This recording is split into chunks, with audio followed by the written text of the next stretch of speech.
تلاوت قرآن مجید۔ حضرت عثمان رضی اللہ تعالیٰ عنہ نے کہا کہ حضور علیہ الصلوۃ والسلام نے فرمایا کہ تم میں بہترین شخص وہ ہے جس نے قرآن کو سیکھا اور دوسروں کو سکھایا۔ بخاری۔ حضرت معاذ جہنی رضی اللہ تعالیٰ عنہ نے کہا کہ رسول کریم علیہ الصلوۃ والسلام نے فرمایا کہ جو شخص قرآن کو پڑھے اور اس پر عمل کرے تو قیامت کے دن اس کے ماں اور باپ کو ایسا تاج پہنایا جائے گا کہ اس کی روشنی دنیا کے سورج کی روشنی سے بڑھ کر ہوگی، جبکہ سورج کو اتنا قریب فرض کر لیا جائے کہ گویا تمہارے گھروں میں اتر آیا ہے۔ پھر تم سمجھ سکتے ہو کہ جب ماں باپ کا یہ مرتبہ ہوگا تو اس شخص کا کیا درجہ ہوگا جس نے قرآن کریم پر عمل کیا۔ احمد۔ حضرت ابن مسعود رضی اللہ عنہ نے کہا کہ حضور علیہ الصلوۃ والسلام نے فرمایا کہ جو شخص کتاب اللہ میں سے ایک حرف پڑھے تو اس کو ہر حرف کے بدلے ایک نیکی ملے گی اور ہر نیکی 10 نیکیوں کے برابر ہوگی۔ میں الف لام میم کو ایک حرف نہیں کہتا، بلکہ الف ایک حرف ہے، لام ایک حرف ہے اور میم ایک حرف ہے۔ قرآن میں کل 32,12,670 حروف ہیں، تو پورے قرآن کی تلاوت سے 32,12,670 نیکیاں ملیں گی۔ حضرت برا رضی اللہ تعالیٰ عنہ نے فرمایا کہ ایک شخص سورۃ کہف پڑھ رہا تھا اور اس کے قریب ایک جانب 2 رسیوں سے گھوڑا بندھا ہوا تھا۔ اس گھوڑے پر ایک ابر چھا گیا اور گھوڑے سے قریب ہوا، پھر اور قریب ہوا، اور گھوڑے نے اس کو دیکھ کر اچھلنا کودنا شروع کیا۔ جب صبح ہوئی تو اس نے حضور علیہ الصلوۃ والسلام کی خدمت میں حاضر ہو کر واقعہ بیان کیا۔ آپ نے فرمایا یہ سکینہ یعنی رحمت تھی جو قرآن پڑھنے کے سبب نازل ہوئی۔ بخاری مسلم۔ حضرت ابو سعید خدری رضی اللہ تعالیٰ عنہ سے روایت ہے کہ اسید بن حضیر نے بیان کیا ہے کہ میں رات کو سورہ بقرہ پڑھ رہا تھا اور میرا گھوڑا پاس بندھا ہوا تھا۔ یکایک گھوڑا کودنے اچھلنے لگا، میں پڑھتے پڑھتے خاموش ہو گیا تو گھوڑا بھی ٹھہر گیا۔ میں نے پھر پڑھنا شروع کیا، گھوڑا پھر اسی طرح اچھلنے کودنے لگا۔ آخر میں نے پڑھنا بند کر دیا اور میرا بیٹا یحییٰ گھوڑے کے قریب سو رہا تھا۔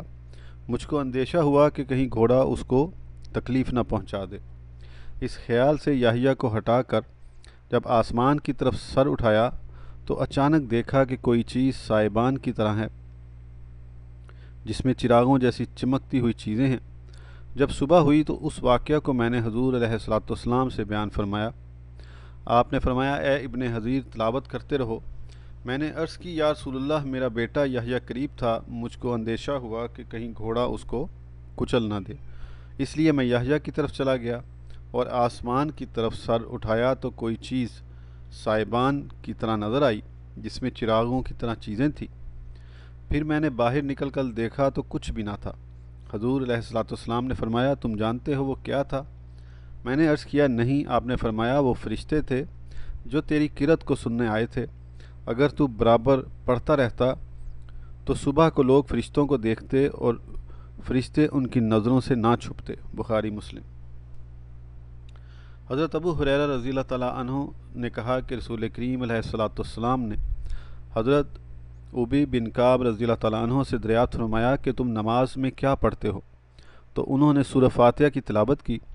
تو حضور علیہ الصلوۃ والسلام نے فرمایا قسم ہے اس ذات کی جس کے قبضہ قدرت میں میری جان ہے کہ تورات، انجیل اور زبور یہاں تک کہ قرآن میں اس کے مثل کوئی دوسری صورت نہیں نازل ہوئی۔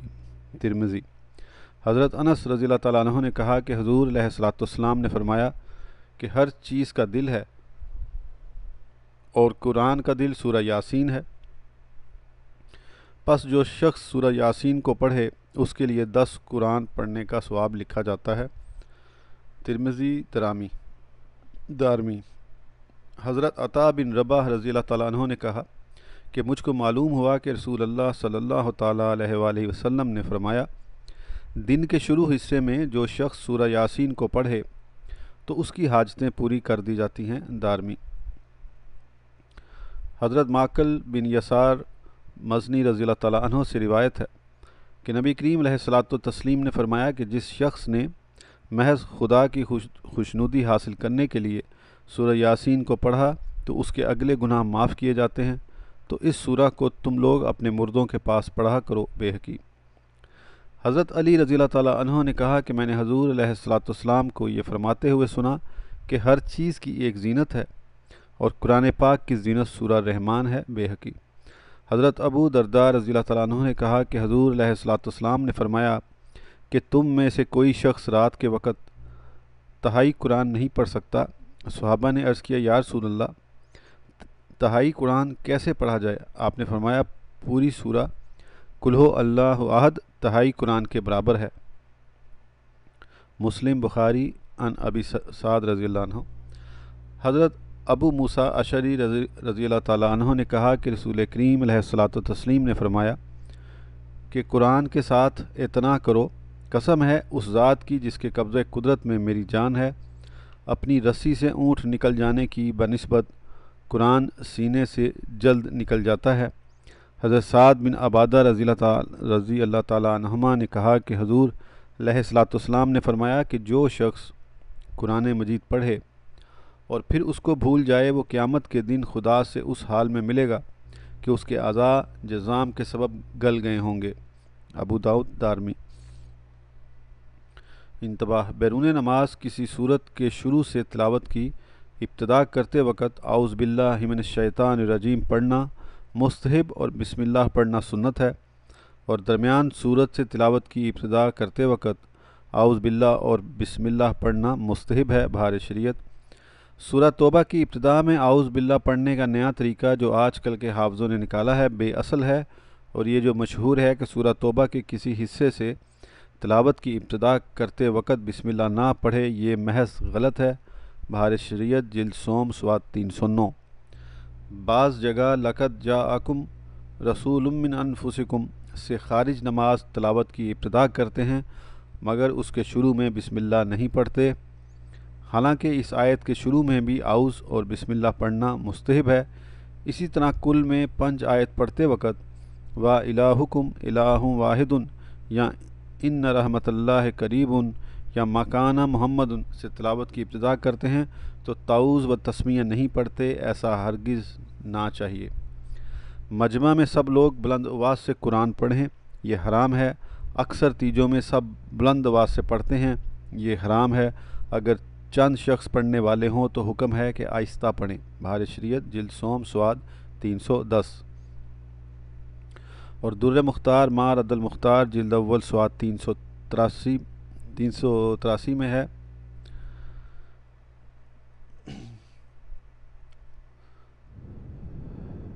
پورے قرآن مجید کا حفظ کرنا فرض کفایہ ہے، اور سورہ فاتحہ اور ایک دوسری چھوٹی سورت یا اس کی مثلاً 3 چھوٹی آیتیں یا ایک بڑی آیت کا حفظ کرنا واجب عین ہے بہار شریعت جلد سوم صفحہ 305، اور در مختار میں بھی ہے۔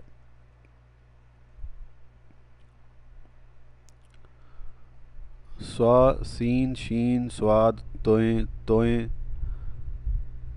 ان حروف، یہ عربی کے حروف لکھے ہوئے ہیں، زا زا زواد زواد الف عین عین ہے کاف کاف دال زواد جیم سے ان حرفوں میں صحیح امتیاز رکھیں ورنہ معنی فاسد ہونے کی صورت میں نماز نہ ہوگی بہار شریعت۔ جو لوگ ہے تو عین سواد وغیرہ کے صحیح تلفظ پر قدرت نہ رکھتے ہوں انہیں لازم ہے کہ تصحیح حروف کے لیے حتی الامکان کوشش جاری رکھیں ورنہ نماز نہ ہوگی، جیسا کہ فتاوی رضویہ جلد سوم صفحہ 95 اور شامی جلد اول صفحہ 409 میں ہے۔ دیہاتوں میں مکتب کے اکثر مدرسین کو دیکھا گیا ہے کہ وہ پورے قرآن میں زا زے زواد کو جیم، کاف کو کاف، شین کو سین اور غے کو گا پڑھاتے ہیں، یہ سخت گناہ ہے۔ اور بعض تو بلا وضو قرآن مجید کو ہاتھ لگاتے ہیں جو سخت ناجائز و حرام ہے، کاما قال اللہ تعالی لا یمسہ الا المطہرون پارہ 27 سورہ واقعہ۔ آج کل اکثر حافظ اسی طرح قرآن مجید پڑھتے ہیں کہ یا لمونہ تا لمونہ کے سوا کسی لفظ کا پتہ نہیں چلتا، نہ تصحیح حروف ہوتی ہے، بلکہ جلدی میں لفظ کے لفظ کھا جاتے ہیں اور اس پر فخر ہوتا ہے کہ فلاں اس قدر جلد پڑھتا ہے، حالانکہ اس طرح قرآن مجید پڑھنا سخت حرام ہے۔ بہار شریعت جلد سوم سواد 306۔ اوقات مکروہ یعنی طلوع غروب کے وقت اور دوپہر میں تلاوت قرآن مجید بلا کراہت جائز ہے، لیکن نہ کرے تو بہتر ہے۔ بہار شریعت جلد سوم سواد 230 میں ہے۔ ان اوقات میں تلاوت قرآن مجید بہتر نہیں، بہتر یہی ہے کہ ذکر و درود شریف میں مشغول رہے۔ اور بحر الرائق جلد اول سواد 251 میں البغیہ کا یہ قول، الصلاۃ علی النبی صلی اللہ علیہ وسلم فی الاوقات التی تکرہ فیہا الصلاۃ والدعاء والتسبیح افضل من قراءۃ القرآن، نقل کر کے لکھتے ہیں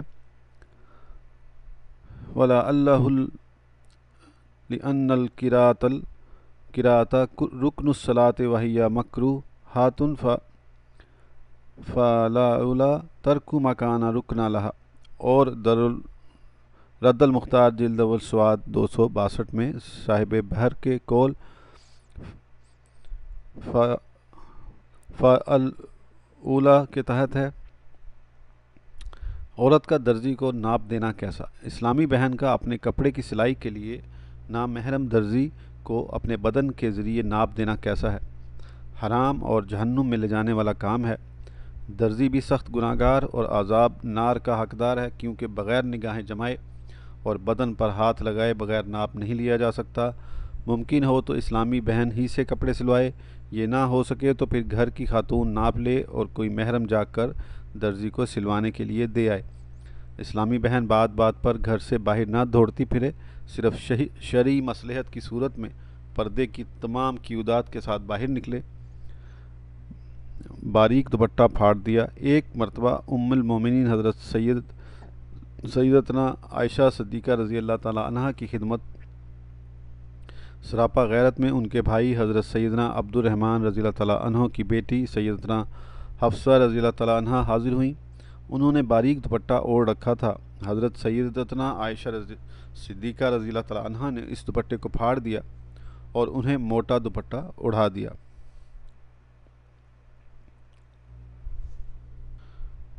کتاب الحج۔ حضرت ابن عباس رضی اللہ تعالی عنہما نے کہا کہ رسول کریم علیہ الصلاۃ والتسلیم نے فرمایا کہ اے لوگو، خدا نے تم پر حج فرض کیا ہے۔ اقرا بن حابس رضی اللہ تعالیٰ عنہ نے کھڑے ہو کر عرض کیا، یا رسول اللہ، کیا ہر سال حج فرض ہے؟ فرمایا، اگر میں ہاں کر دوں تو ہر سال حج فرض ہو جائے، اور اگر ہر سال فرض ہو جائے تو تم اسے ادا کرنے کی طاقت نہیں رکھتے، اس لیے حج پوری زندگی میں صرف ایک مرتبہ فرض ہے، اور جو شخص اس سے زیادہ کرے وہ نفل ہے۔ احمد، نسائی، دارمی، مشکوہ۔ معلوم ہوا کہ حضور اکرم صلی اللہ تعالیٰ علیہ وآلہ وسلم احکام شرعیہ پر اختیار کلی رکھتے ہیں کہ اگر چاہتے تو ہر سال حج کرنا فرض فرما دیتے۔ حضرت ابن عباس رضی اللہ تعالیٰ عنہما نے کہا کہ رسول کریم علیہ الصلاۃ والسلام نے فرمایا کہ جو شخص حج کا ارادہ کرے تو پھر جلد اس کو پورا کرے۔ ابو داؤد، دارمی۔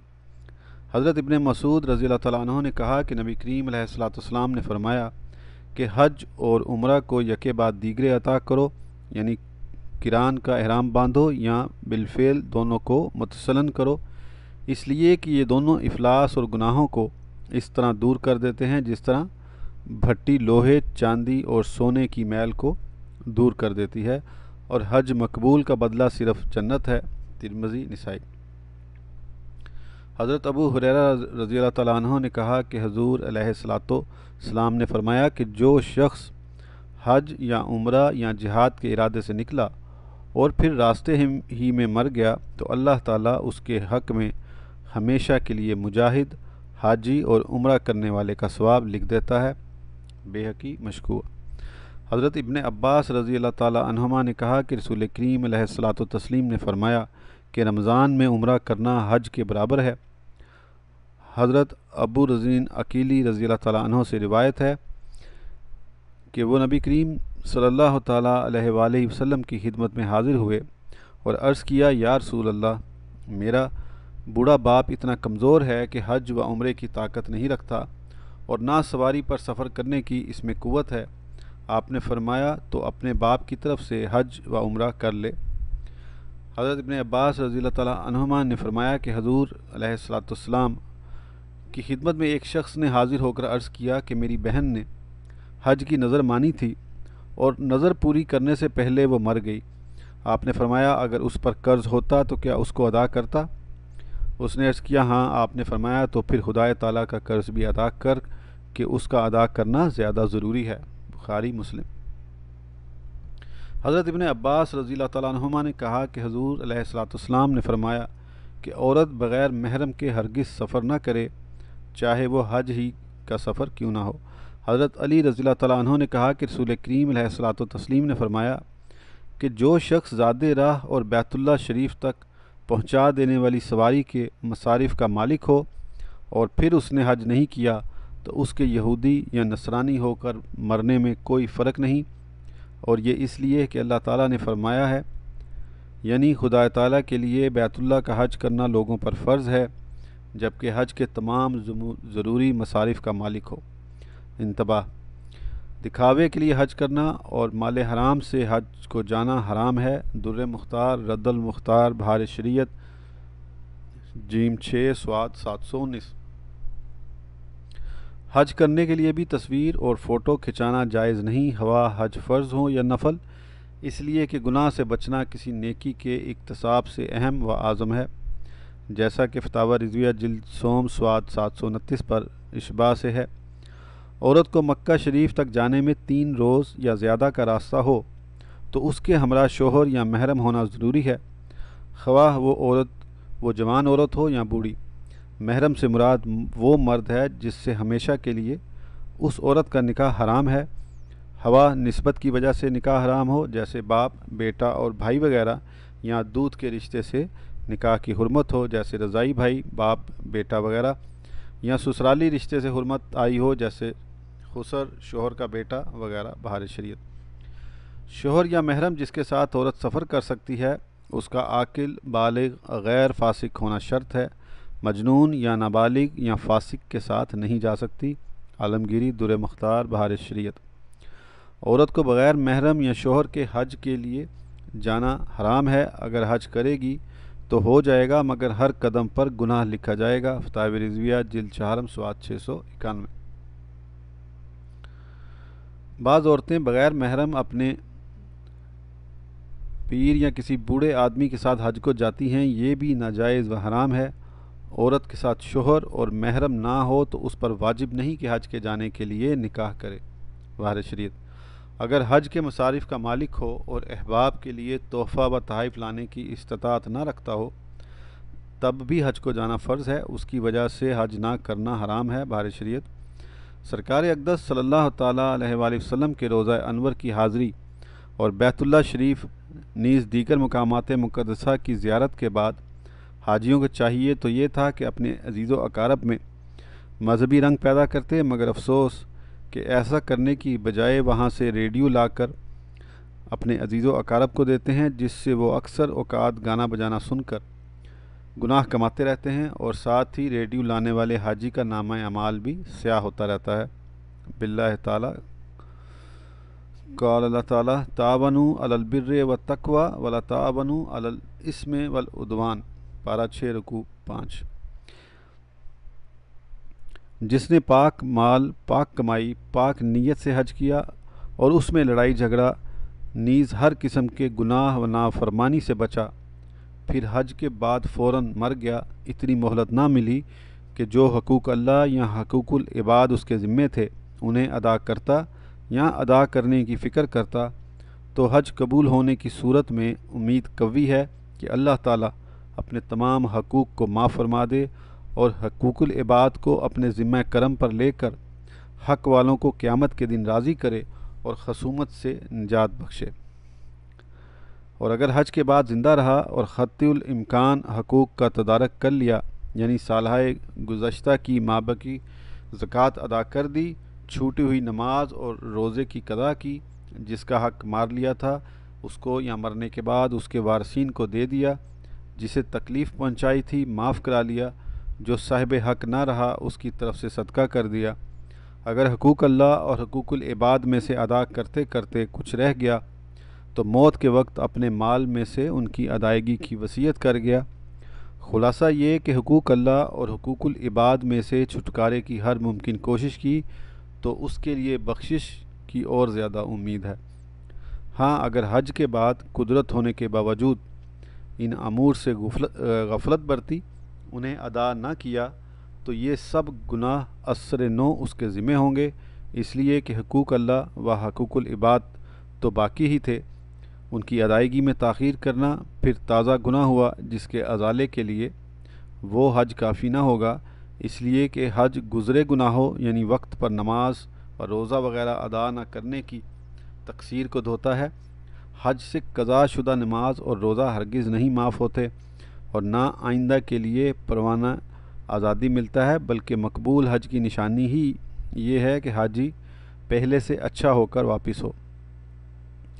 آج کل بہت سے حضرات برسہ برس حقوق اللہ یعنی نماز و روزہ اور زکوٰۃ وغیرہ ادا نہیں کرتے، نیز حقوق العباد کی کچھ پرواہ نہیں کرتے، کسی کا قتل کرتے ہیں، کسی کی زمین غصب کر لیتے ہیں، کسی کا مال چراتے ہیں، کسی کا روپیہ لے لیتے ہیں اور کسی کو ستاتے ہیں، پھر حج کر آتے ہیں اور یہ سمجھتے ہیں کہ ہمارا سب گناہ معاف ہو گیا، نہ اب چھوٹی ہوئی قضا نمازیں پڑھنی ہیں، نہ بندوں کے حقوق معاف کرانا ہے۔ یہ ان کی سخت غلط فہمی ہے۔ مولا تعالیٰ مسلمانوں کو توفیق عطا فرمائے کہ وہ حقوق اللہ اور حقوق العباد کما حقہ ادا کریں، آمین، بجاہ حبیبہ سید المرسلین صلاۃ اللہ تعالی وسلامہ علیہ وعلیہم اجمعین۔